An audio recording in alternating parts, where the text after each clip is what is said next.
Olá, muito boa noite. Começa mais uma edição do programa Agrodebate, o programa que debate o agronegócio aqui na tela do canal AgroPlus. Obrigado a você que está ligado já aqui no canal e no programa, esperando uma hora de debate das principais informações que circundam este que é um dos maiores setores da economia brasileira, que é o agro. Então, nos destaques do programa de hoje, nessa uma hora que começa agora, a gente vai mostrar para você aí o que você já vai ver no programa de hoje. Entre as informações, uma que está em destaque no site da Agência Brasil, que é a conciliação no STF que mantém o marco temporal para terras indígenas. Mas você que está nos acompanhando, muita hora nessa calma, isso porque não é uma decisão ainda já a longo prazo, não é uma decisão, é uma conciliação que mantém, por enquanto, o marco temporal para terras indígenas, o que é bom para a agricultura brasileira, dá mais segurança jurídica para o agro, mas ainda não há um entendimento, um martelo batido em cima dessa informação quando se trata os dois lados. Os proprietários de imóveis rurais próximos a áreas indígenas e também os indígenas que ainda não têm essa segurança total em relação a essa informação. Então a gente vai tentar entender do que se trata essa conciliação, que pode ser temporário, o que está valendo, o que não está valendo e o que a gente pode esperar daqui para frente dessa conciliação. Nos destaques de hoje também a gente fala sobre a moratória da soja mais uma vez. Será que estamos chegando ao fim da moratória da soja? O CAD está analisando, que é o Conselho Administrativo de Defesa Econômica, ele está analisando uma medida que pode mudar esse jogo do acordo, isso porque o CAD está investigando, em miúdos, ele está investigando se de fato a moratória da soja é algo justo, se não é, e esse jogo pode virar sim. Vamos conversar sobre isso ainda hoje. E no programa de hoje você também vai ver que o preço dos fertilizantes e os corretivos cai e o custo de produção para a safra 2025-2026 em Mato Grosso pode ficar menor. Será que essa queda vai de fato fazer diferença para o produtor rural lá na frente? Para conversar sobre esses e outros assuntos, ele que é especialista em negócios, o seu Bianco, está comigo hoje por aqui. Seu Bianco, mais uma vez, seja muito bem-vindo ao programa. Esse custo de produção, a informação que chega, é que para Mato Grosso, o custo da produção da soja, ela registrou uma leve queda de 0,19% no mês de maio, em comparação com o mês de abril, segundo o levantamento aí do projeto Campo Futuro. Aí o custeio da lavoura ela pode ficar menor. O senhor acredita, já aí em miúdos por enquanto, antes da gente destrinchar mais informação, que de fato isso pode fazer um impacto para o produtor rural? Seja muito bem-vindo. Boa tarde, Jossan. Boa tarde a todos que nos assistem. Essa pesquisa ou esses dados aí foram feitos até 31 de maio, portanto, antes dos Estados Unidos atacarem o Irã. E o Irã está contra-atacando. Então, essa guerra entre Israel e Irã e agora com os Estados Unidos, isso é muito prejudicial para fertilizantes. Mas vamos em frente e vamos ver o que a gente pode conversar hoje. Vamos analisar então essas e outras informações, e você de casa não se esqueça que você pode participar do nosso programa mandando sua mensagem no nosso WhatsApp que aparece na tela. É só escanear o QR Code com o seu celular que já abre aí uma conversa direto no WhatsApp. A gente está aguardando a sua participação e eu faço o convite para você. Vamos debater o agronegócio?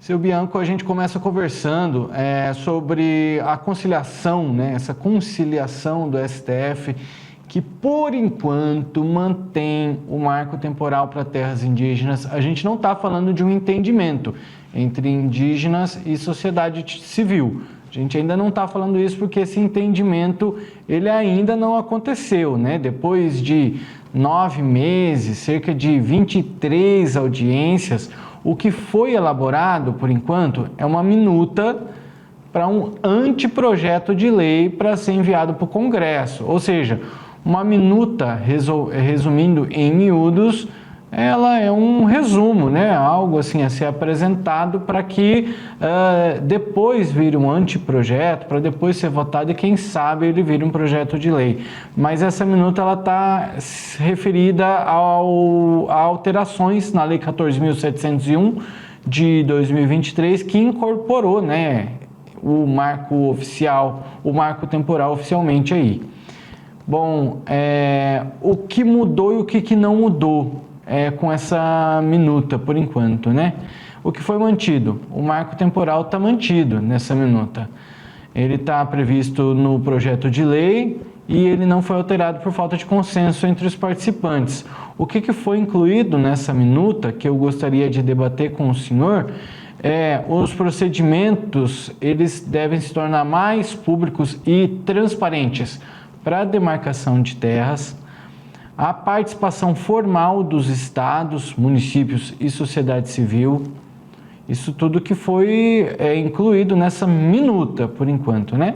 O reconhecimento de terras adquiridas por compra ou doação podem ser tratadas como propriedade privada coletiva e a autorização de atividades como turismo e contratos comerciais, desde que aprovados pelas comunidades indígenas. Isso eu acredito que não faça muita diferença aqui no nosso debate, mas os procedimentos se tornarem mais públicos e transparentes para a demarcação de terras, a participação formal dos estados, municípios e sociedade civil e reconhecimento de terras adquiridas por compra ou doação poderem ser tratadas como propriedade privada coletiva, se forem para frente, devem gerar alguma diferença aí, seu Bianco, na sua opinião?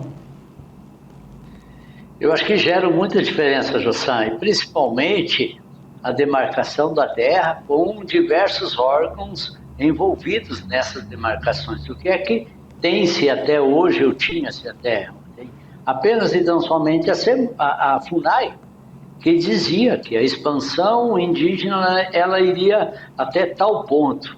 Não haveria questionamento de ninguém, não haveria outros órgãos para se provar que ali existiam mesmo indígenas antigamente. Então, qual que é a sugestão, pelo menos para isso?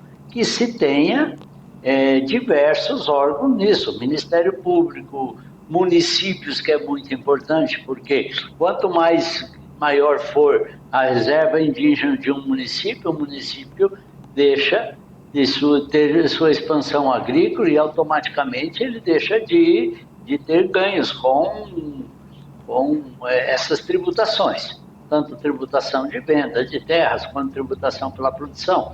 O município vive disso. Então, o município, o Estado e alguns órgãos outros devem ser chamados para que se diga, bom, a demarcação aqui vai ser até tal lugar, e que se defina, então, qual que é. O marco temporal, ele dizia que até 1988, quando foi promulgada a Constituição, até aquela data o que os índios tinham de terras demarcadas seria simplesmente essas terras que seriam de propriedade deles.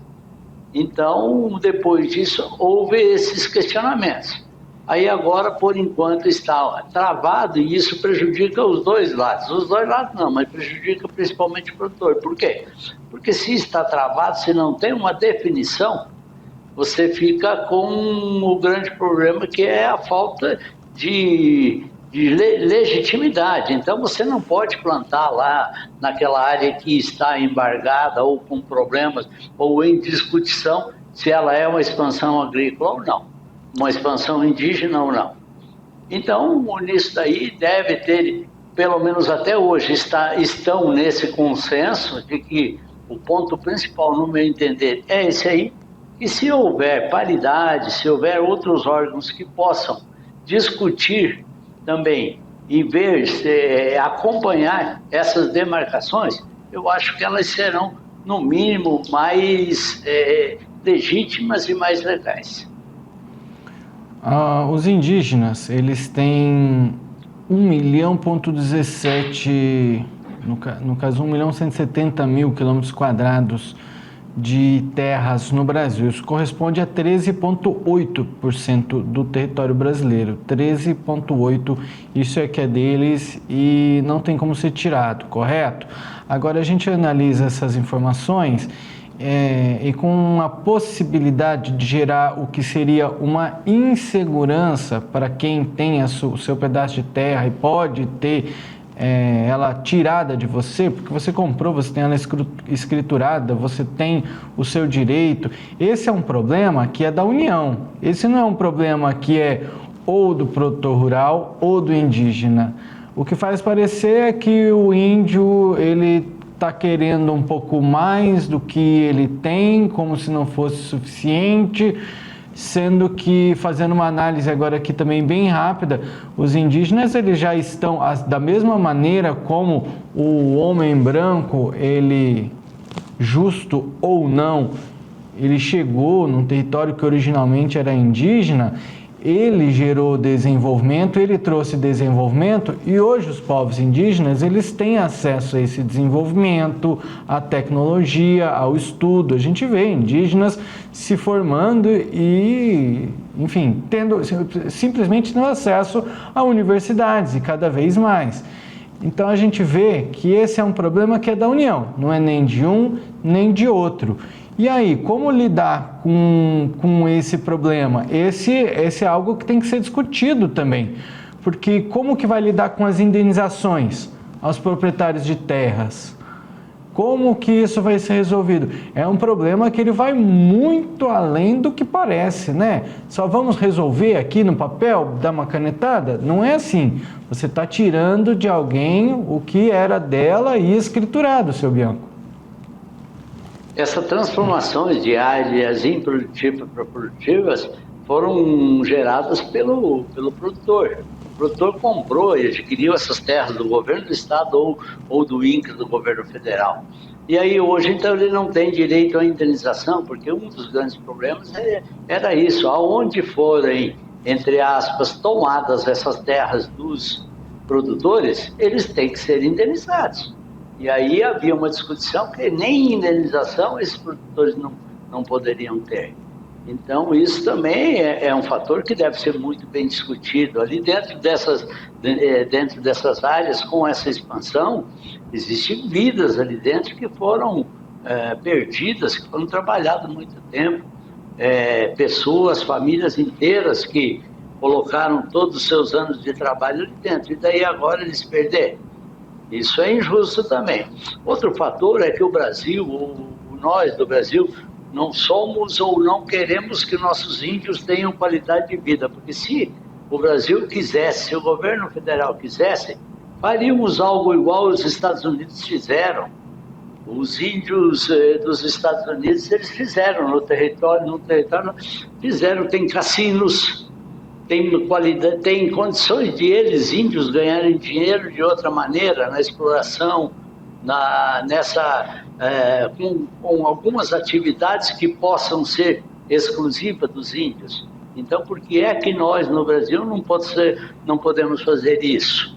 Penso eu que aonde tem muito ou esses prolongamentos ou esses alongamentos de terras indígenas são locais onde o Brasil tem muita riqueza, principalmente mineral, e que ONGs ou forças estranhas não querem que nós sejamos independentes, tanto com esses produtos, principalmente fósforo e potássio, que são produtos essencialmente para a agricultura, e aí eles inventam ou vão prolongando sempre essas expansões indígenas, sempre com o objetivo, alegando que os índios precisam mais de terra. Se você fizer a conta, que você mesmo puxou aí agora, a quantidade de terras que os indígenas têm, divididos pela quantidade de índios, você vai ver que tem terra muito suficiente.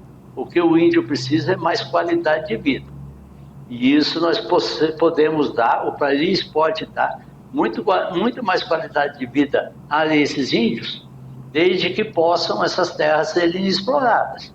Tanto é justo que no Mato Grosso, na região de Campo Novo do Parecis, existem milhares de terras que são espetacularmente ótimas, muito boas para se produzir, e eles mesmos têm aldeias de índios ali que eles produzem, outros índios ali mesmo têm, que eles arrendam essas terras e eles ganham muito dinheiro e têm muita qualidade de vida. O que não dá é no Brasil inteiro você querer simplesmente uma expansão indígena e deixar o índio jogado lá para que ele viva na sua cabana, na sua oca, para o resto da vida, e sem que tenha um direito a um automóvel de qualidade, saúde de qualidade, tecnologia de hoje, celulares e toda e qualquer tecnologia que ele também possa ter. E que faça uma faculdade, como você está dizendo, que tem estudo de qualidade, que faça faculdade. Aonde é que se diz que está proibido do índio fazer faculdade? Toda a classe indígena pode ter. Depende do quê? De nós brancos colocar escolas de qualidade dentro das aldeias e fazer com que eles sejam uns futuros engenheiros, agrônomos e assim por diante. Muito bom o seu ponto de vista, hein? E a AGU, a Advocacia Geral da União, né? Ela agora precisa entregar até depois de amanhã, no dia 26 de junho, um plano transitório de regularização das terras indígenas ao STF, né? Ela vai ajustar essa minuta aí, né, elaborada, e aí depois disso o que é que acontece? O ministro Gilmar Mendes, ele pode encaminhar a minuta ao plenário do STF para homologação, enviar o texto diretamente ao Congresso ou ambos os caminhos, a depender da decisão. E no Congresso pode haver um debate, votação para modificar de fato oficialmente essa lei. O que o senhor daria um palpite do que o ministro Gilmar Mendes deve fazer? Talvez mandar para o Congresso para que haja uma votação e uma disseminação maior dessa informação para que a sociedade civil se envolva nesse debate, seu Bianco? Eu acho que é a maneira mais justa, porque, no meu entender, não é só mandando para o Supremo, que lá são poucas pessoas e poucos que representam mesmo a classe brasileira. O Congresso é mais representativo. Lá dentro tem aqueles que representam o agro, tem aqueles que representam, que são até contra o agro. Portanto, a discussão deve ser dentro do Congresso, porque eles foram eleitos para isso. Então, penso eu que está no poder quase só de uma pessoa só para decidir os futuros de uma nação inteira. Então, não é justo que uma pessoa só, ou mesmo que seja o plenário do STF, que são todos não é justo. O mais justo é o Congresso Nacional, que são senadores e deputados que ali estão representados a votação da população inteira brasileira. Todos os brasileiros votaram, um a favor ou contra de algum desses deputados ali. E esses deputados irão representar justamente aqueles votos que eles receberam. Muito bem, então a gente deve ter aí novos desdobramentos. Já falamos bastante por isso sobre aqui em outros programas e com certeza voltaremos a falar. É provável que essa semana ainda, portanto, aí até o dia 26, né, na quinta-feira, a gente deve ter uma nova informação a respeito sobre isso. Continuamos acompanhando para que a gente volte a debater sobre isso quando houverem novos desdobramentos sobre este assunto. Vamos fazer uma breve pausa, seu Bianco. No próximo bloco, a gente volta a falar de um assunto que nós já falamos por aqui também, a moratória da soja. Será que chega o fim da moratória da soja? Isso porque o CAD, que é o Conselho Administrativo de Defesa Econômica, está tentando provar que a moratória da soja é algo irregular. Vamos tentar entender sobre isso no próximo bloco. O intervalo é rápido. Voltamos já.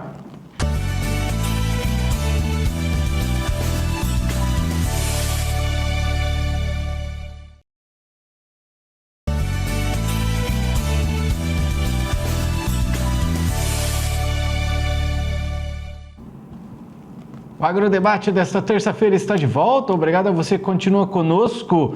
Seja bem-vindo de volta. E você que chega agora, seja bem-vindo. Este é o programa Agrodebate, que debate o agronegócio de segunda a sexta-feira. Não se esqueça que você pode mandar sua mensagem. Aponte aí o teu WhatsApp, a câmera do teu celular para esse QR Code que aparece aqui na tela. Assim você pode abrir uma conversa diretamente com o programa e dar a sua sugestão de pauta, ou só o seu bom dia, boa tarde, boa noite e dizer de onde é que você está falando.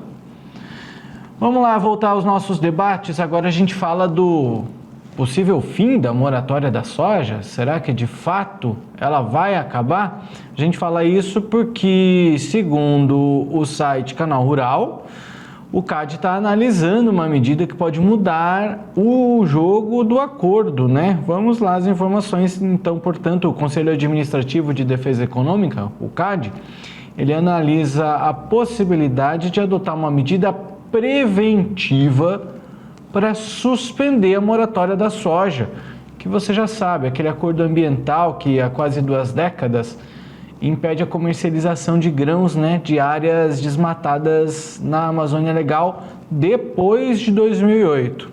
Bom, o CAD está investigando, a investigação, né, ela foi instaurada depois da representação da Comissão de Agricultura da Câmara dos Deputados, com o apoio da AproSoja Mato Grosso e também da Confederação Nacional da Agricultura, a CNA. E a principal suspeita do CAD é que esse pacto envolva uma ação coordenada entre grandes empresas, o que poderia ferir a livre concorrência. Para conversar sobre esse assunto, o seu Bianco, que é especialista em negócios, volta aqui comigo. Seu Bianco, se for constatado o que o CAD está investigando, que seria um pacto envolvendo, né, uma ação coordenada entre grandes empresas, não seria nenhuma novidade. Não para o senhor, muito menos para a AproSoja, porque o senhor sempre disse isso por aqui. Ou seja, é um acordo para que eles se beneficiem economicamente. Não estamos afirmando, precisamos por enquanto de uma prova, mas parece que o CAD está indo no caminho certo, porque a suspeita está aí, né? Exatamente, José. A AproSoja foi muito inteligente em solicitar, principalmente ao CAD, para que ele entre nessa guerra, para que ele tome a decisão. E as empresas, elas estão e sabem que elas estão fazendo uma ilegalidade, elas estão querendo fazer essas negociações para se beneficiarem. Tanto é que empresas mesmo do grupo aí, elas têm um desmate também, parece-me que é na Rondônia, um desmate também, depois de 2008, um desmate legal. Porém, então, ela também não poderia estar nessa coisa. E, se não me engano, essa empresa está saindo também do grupo em virtude do quê? Porque ela tem o mesmo problema que elas estavam alegando. Então, qual é a grande cartada que a AproSoja fez? Ela solicitou ao CAD para que o CAD coloque sua posição. E o CAD, para colocar sua posição, ele fez inúmeros questionamentos ao grupo dessas empresas e está solicitando a resposta. Porém, nota-se claramente que o CAD sabe que esse é um grupo que fere a livre concorrência. Tanto é que o CAD mesmo, eles ficam muito atentos aqui. Vamos dar exemplos, assim, postos de gasolina. Eles têm o sindicato deles, eles têm o grupo deles. E daí eles foram um telefonema, eles falavam, olha, essa semana a gasolina nós vamos vender aqui na nossa região a R$ 6,54. Aí todo mundo colocava R$ 6,54. Isso fere a livre concorrência de mercado. E o CAD tem exatamente esse objetivo. Como essas empresas fizeram esse grupo e se dizem que elas não compram o produto porque você ou alguém que fez esse desmate, Essas pessoas, ele não comprou o produto delas, desse produtor, então, portanto, o que acontece com esse produtor? Esse produtor terá que vender muito mais barato. Então, consequentemente, elas estão ferindo essa livre concorrência, porque você plantou 98% da sua produção de desmate antes de 2008. 2%, daí em virtude de 2%, você vai ficar prejudicado de vender toda a sua produção. Acho eu que o CAD está muito certo e penso eu que lá na frente o CAD vai condenar essas empresas a pelo menos saírem ou extinguirem essa moratória da soja. É um passo a mais, né, nessa briga que já dura há muitos anos, e esse inquérito aberto pelo CAD, né, que é o Conselho Administrativo de Defesa Econômica, ele é sigiloso para avaliar se há violação à concorrência. Ele já solicitou documentos à Justiça de São Paulo e analisa a possibilidade de aplicar uma medida preventiva, o que pode suspender temporariamente a moratória enquanto o processo administrativo não se encerrar. Então, quais são os próximos passos? O que pode acontecer daqui para frente? A suspensão temporária da moratória, a abertura de um processo administrativo, né, o CAD apurando formalmente se houve a infração concorrencial, uma sentença do CAD, que ele pode aplicar sanções ou manter o acordo, e desdobramentos jurídicos. Decisões podem ser levadas aos tribunais, inclusive ao STF. O que o seu coração diz, seu Bianco? O que vai rolar? Veja bem, José, o pessoal aí, eles estão falando que é uma pressão do mercado internacional que existe a moratória da soja. Mas e quem não está na moratória da soja está ganhando algum valor a mais em virtude de nós, principalmente, isso é só Mato Grosso, né? De nós estarmos com a legislação ambiental mais rigorosa do mundo, da gente estar produzindo tudo tão legal e tão bem. Essas pessoas que não estão na moratória da soja, eles estão ganhando algum centavinho a mais dentro dessa soja?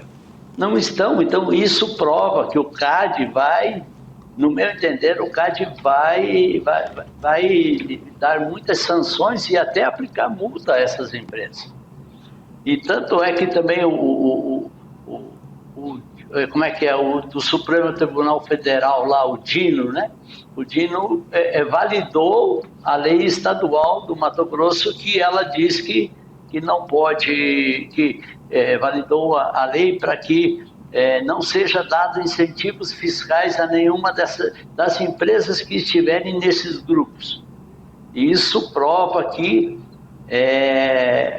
esse é um grupo de empresas justamente para prejudicar o produtor. Senão, o Flávio Dino não teria dado não teria dado essa validade da lei estadual. E graças a Deus o Mato Grosso está tirando esses benefícios dessas empresas que não estão cumprindo com sua função social. O senhor está falando que do caso quando ele foi relator do caso, né, que acabou validando a lei estadual de Mato Grosso, né, que proíbe a concessão dos benefícios fiscais para essas empresas que aderirem à moratória da soja, é uma maneira também de jogar o mesmo jogo que eles.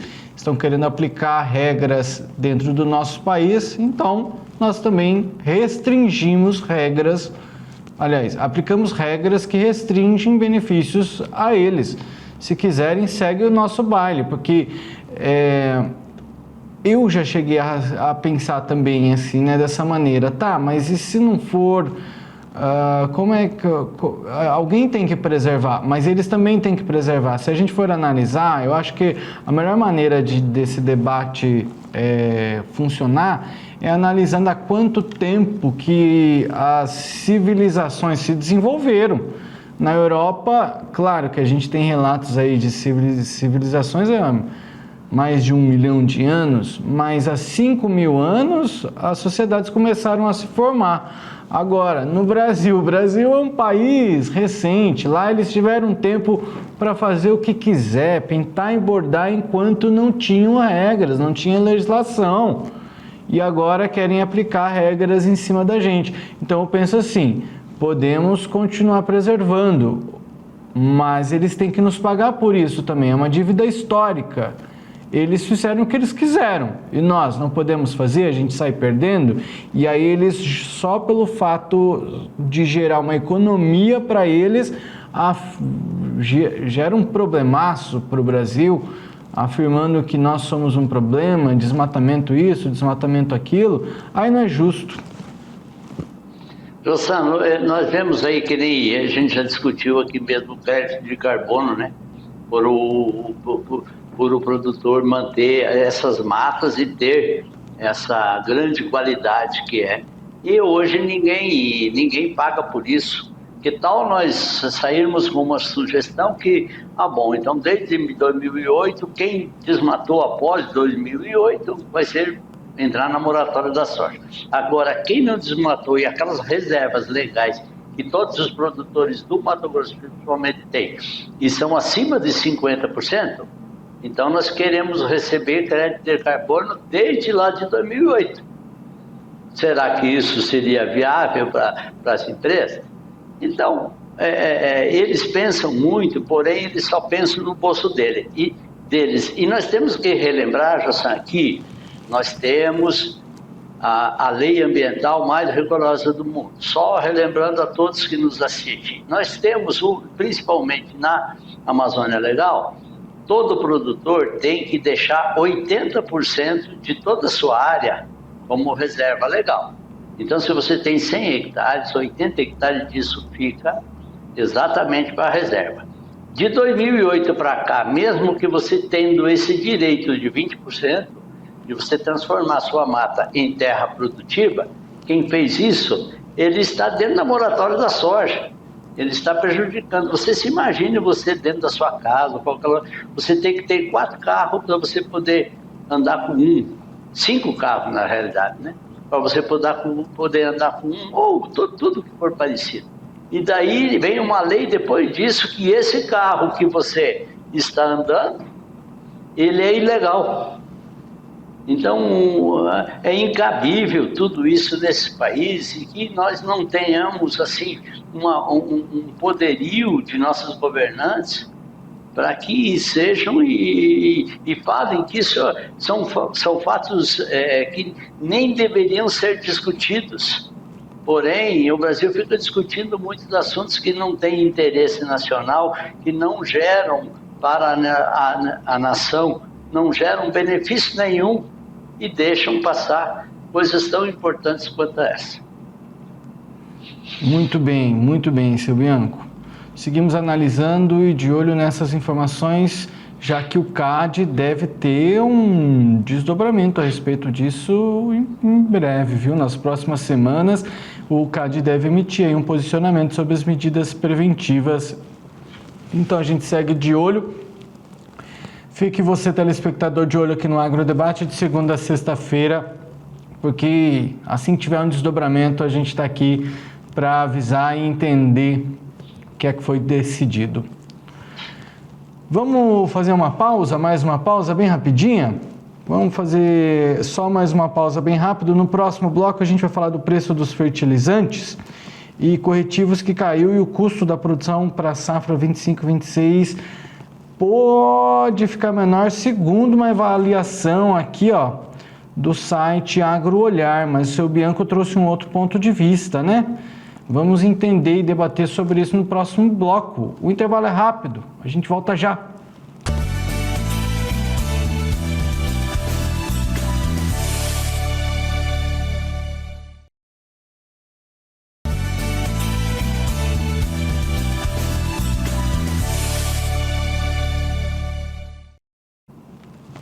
O Agrodebate dessa terça-feira está de volta. Obrigado a você que continua conosco. Mande sua mensagem no nosso WhatsApp.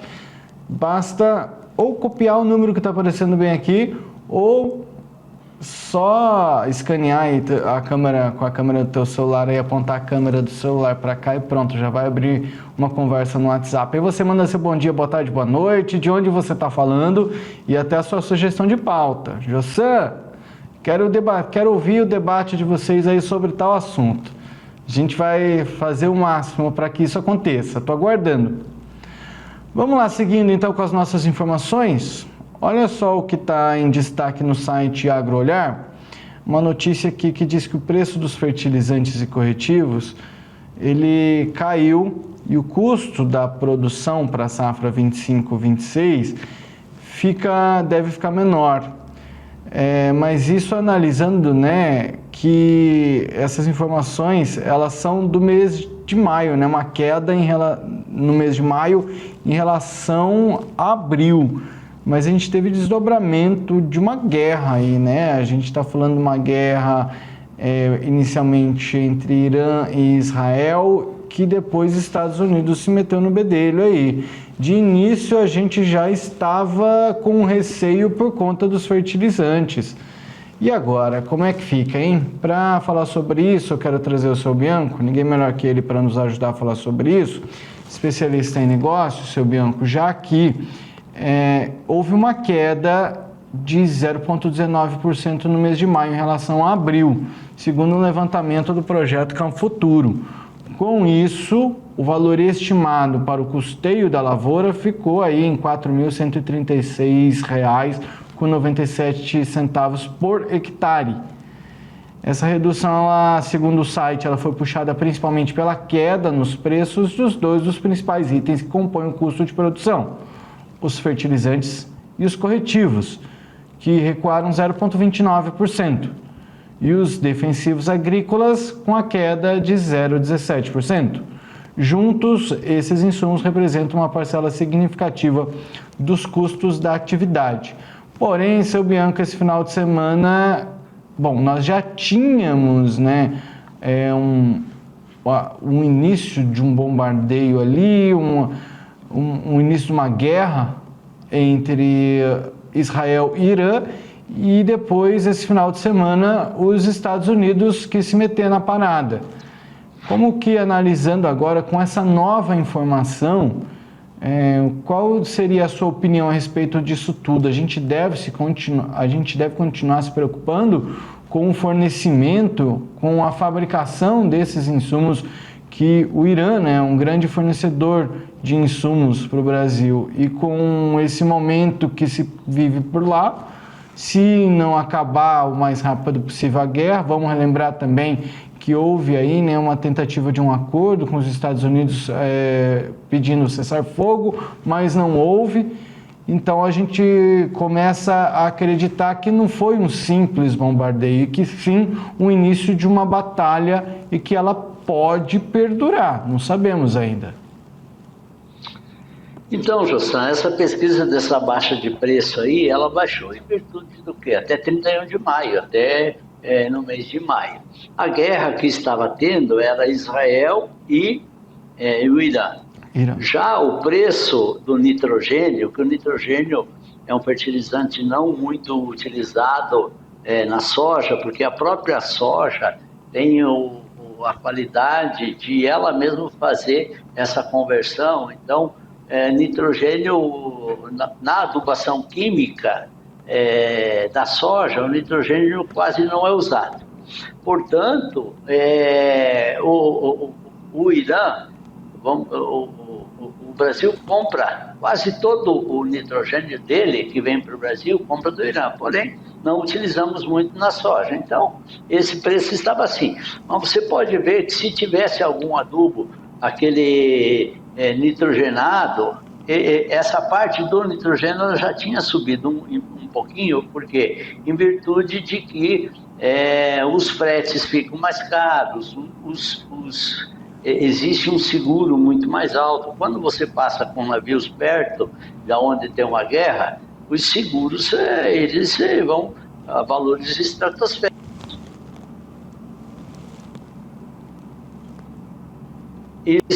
Isso faz com que aumente a produção, aumente o preço. Mas Agora, então, com a entrada dos Estados Unidos nessa guerra, o que houve? Houve um perigo muito maior porque o Irã sempre ameaçou que se os Estados Unidos entrassem na guerra, ele iria fechar aquele estreito de Hormuz, né? Existe um estreito entre eles e ali entre o Irã, que eles não deixariam ninguém passar por lá. E saibam que ali passa 20% do petróleo mundial. Passa por ali todos os navios. Eles vêm da onde? Do Golfo Pérsico. Todos do Golfo Pérsico passam por aí. E entre eles também, ali seria também onde se passam esses fertilizantes. Então, no meu entender, esses fertilizantes ainda eles ficarão mais caros se a guerra persistir. Conforme você falou, de repente haverá um cessar-fogo.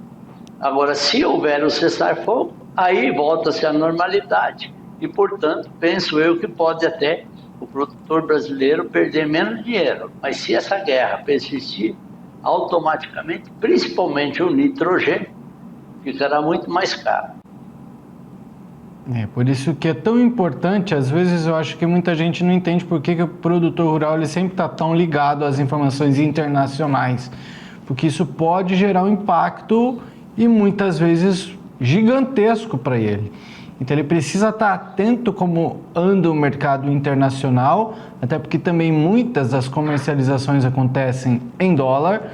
Então o produtor ele precisa estar atento ou para, se ele tiver condições, se antecipar ou esperar numa compra, numa venda, não é, seu Bianco? É mais ou menos assim que é a vida do produtor rural. Se coloque no lugar de um produtor rural e hoje ou amanhã você vai correr na revenda e você vai fechar o seu negócio de adubo em virtude da guerra, ou você vai aguardar? Eu vou aguardar porque eu acho que a guerra amanhã depois acaba. Aí não acaba, Rússia e os Estados aliados do Irã podem entrar na guerra e começar a ajudar o Irã, ser bombardeado, os Estados Unidos, ser bombardeado todo e qualquer local, fecharem mesmo esse estreito, e aí? Aí vai dobrar o preço, principalmente desses produtos. Não, amanhã acaba a guerra, aí o preço faz o quê? Vai baixar um certo percentual, porque o seguro baixa e o transporte também baixa.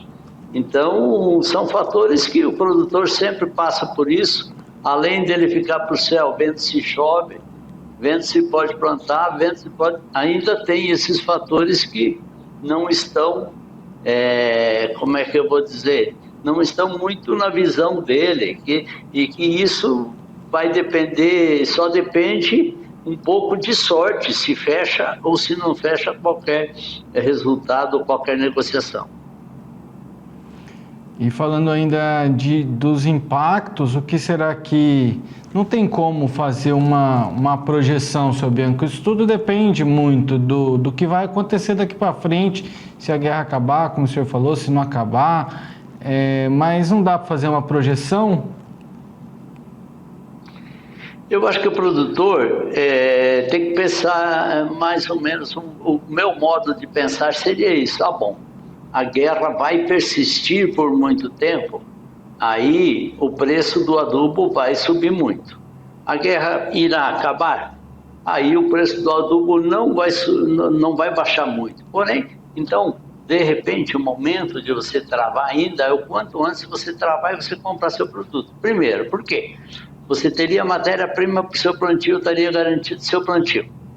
Segundo, você estaria com um determinado custo que não está muito acima, ou pelo menos hoje está nos parâmetros normais, e aí você fecharia, você garantiria que você vai plantar. Eu vou aguardar um pouco mais. Pode ser que eu fique sem adubo, porque pode ser que não passem navios e não se consiga trazer adubo, e além de eu ficar sem adubo, pode ser que daí o preço vá até dobrar. Então, no meu entender, quem não fechou adubo já, quem não fez as suas compras, deve fazer suas compras o quanto antes. Muito boa dica. Esperamos que os produtores façam bons negócios, porque a coisa já não está fácil, né? Ele precisa estar atento a tudo isso, porque as margens estão pequenas, então aonde mais ele conseguir economizar, para ele será vantagem.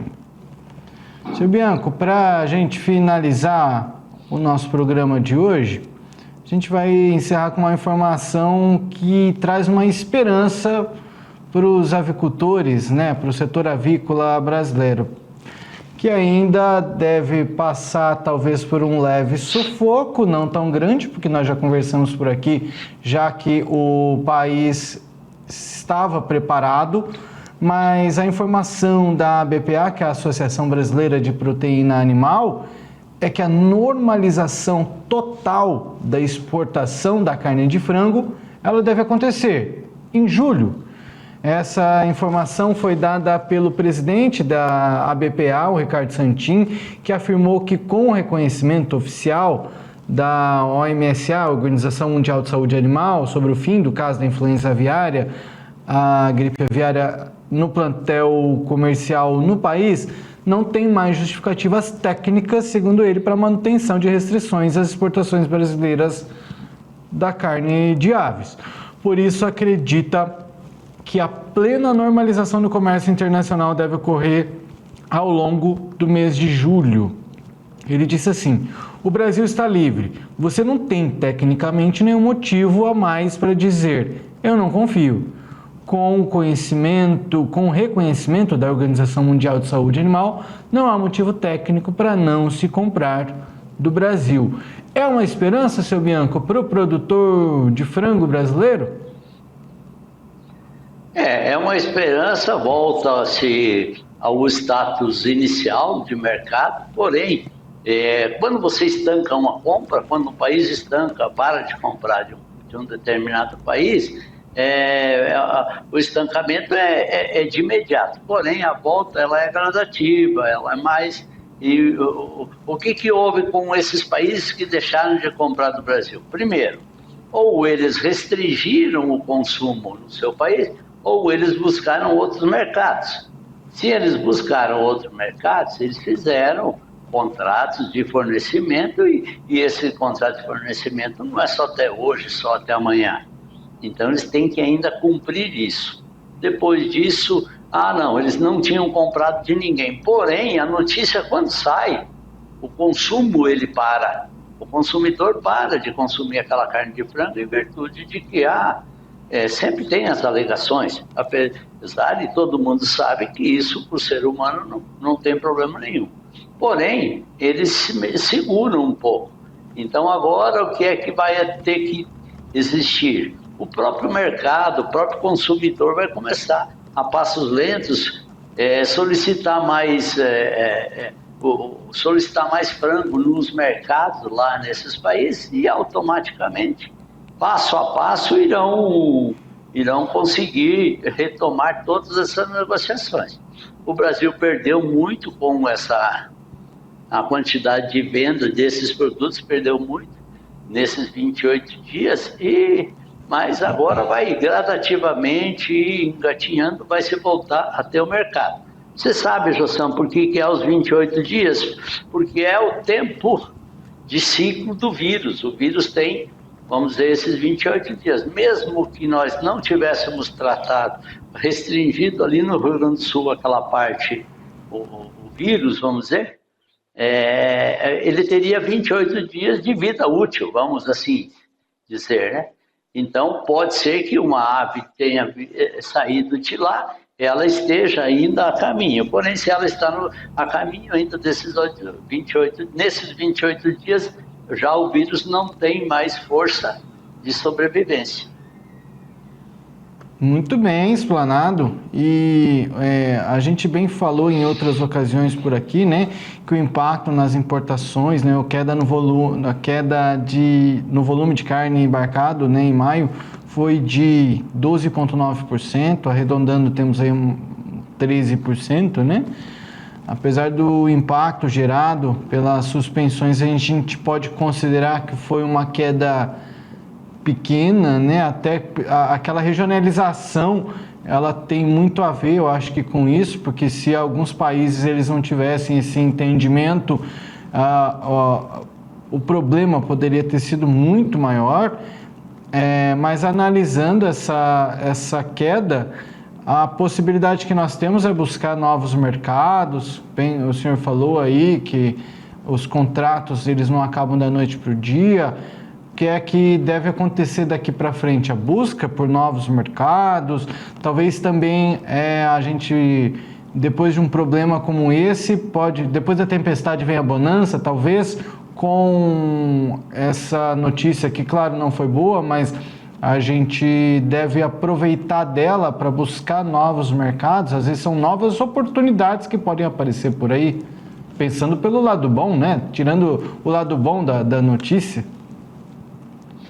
Nós brasileiros temos muita qualidade nos produtos que nós temos, então vamos sair de sacolinha aí de vendedor para todos os países, buscar mercado novo e automaticamente empresas e governo, todo mundo ir atrás. E se baixou essas vendas em virtude disso aí, a quantidade disso aí nós vamos ter que adquirir com muito trabalho, muita luta de que todos governo e empresas saiam vender e que sempre à frente dessa venda.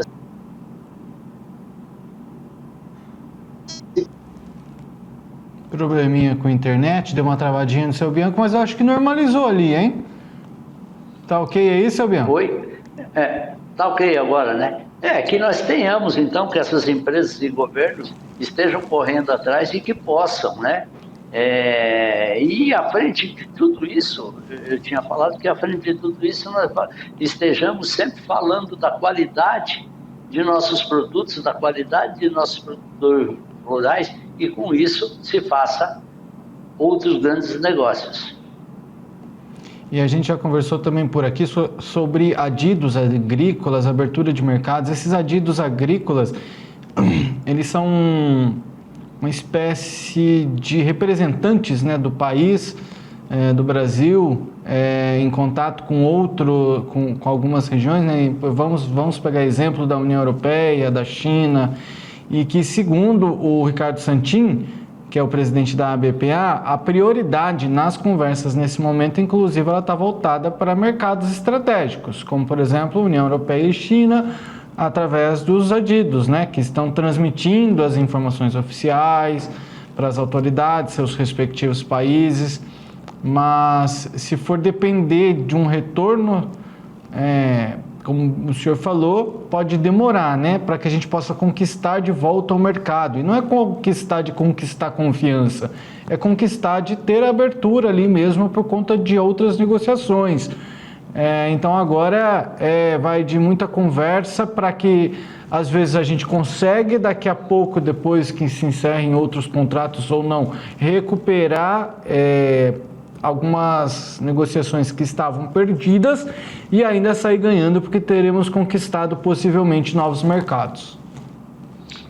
Exatamente. Também nós, como bons vendedores, nós devemos correr atrás de diversificar bastante e abrir novos mercados. Aquilo que a gente fala sempre de que não podemos deixar colocar todos os ovos nossos numa cesta só. Só que quando você fala de mercado europeu e de China, são mercados que, principalmente a China, você precisa aí ter 20, 30 países para vender o que você vende para a China. Então, de repente, uma prova com o povo chinês lá, você falando e comprovando que estamos fora, a simples assinatura de que volte o mercado para lá, automaticamente teremos todo o nosso mercado reaberto. Muito bem falado. Agora é esperar para que tudo dê certo. Inclusive, isso que o senhor falou, né, de não colocar todos os ovos dentro de um cesto só, funcionou muito bem com a gripe aviária, que se a gente estivesse vendendo tudo para um local só, talvez o impacto fosse muito maior. Então isso serviu de um exemplo muito bom do porquê que é tão importante, né, ter vários mercados ao invés de ter um cheio, porque a hora que cair o teu exemplo é esse, a hora que cai aquele cesto com os ovos, quebram todos. Agora, se você tem vários cestos e um ovo em cada cesto, caiu, quebrou só um ovo, sente menos, o mercado sente menos. Seu Bianco, só agradecer mais uma vez, né? Mais um programa encerrado, o nosso tempo se acabou. Muito obrigado pela sua participação por hoje, contribuindo com tantas informações e sabedoria. Valeu, José. Queria agradecer ao meu amigo Tintim Valdircense, que ele nos assiste sempre, e que ele vai nos dar uma sugestão para a gente debater aqui. Ficou me prometendo uma sugestão. Vamos ver se essa semana eu consigo uma sugestão dele para a gente debater aqui. Boa noite para você e boa noite a todos que nos assistiram. Tintim é fiel, desde a minha época do Balanço Geral, ele e a família inteira juntos, sempre assistindo. Então, quero agradecer e mandar um abraço, que eles sempre foram muito cordiais, muito gentis comigo, também agradecendo a audiência. Então, do seu Tintim e família, obrigado então a vocês, um grande abraço. Seu Bianco, valeu, amanhã estamos juntos de novo. Valeu, obrigado e um abraço. Valeu. A você, querido telespectador, obrigado pela companhia. Mande, assim como o seu Tintim vai mandar pra gente. Mande aí sua mensagem aqui no nosso WhatsApp. Boa noite e até amanhã.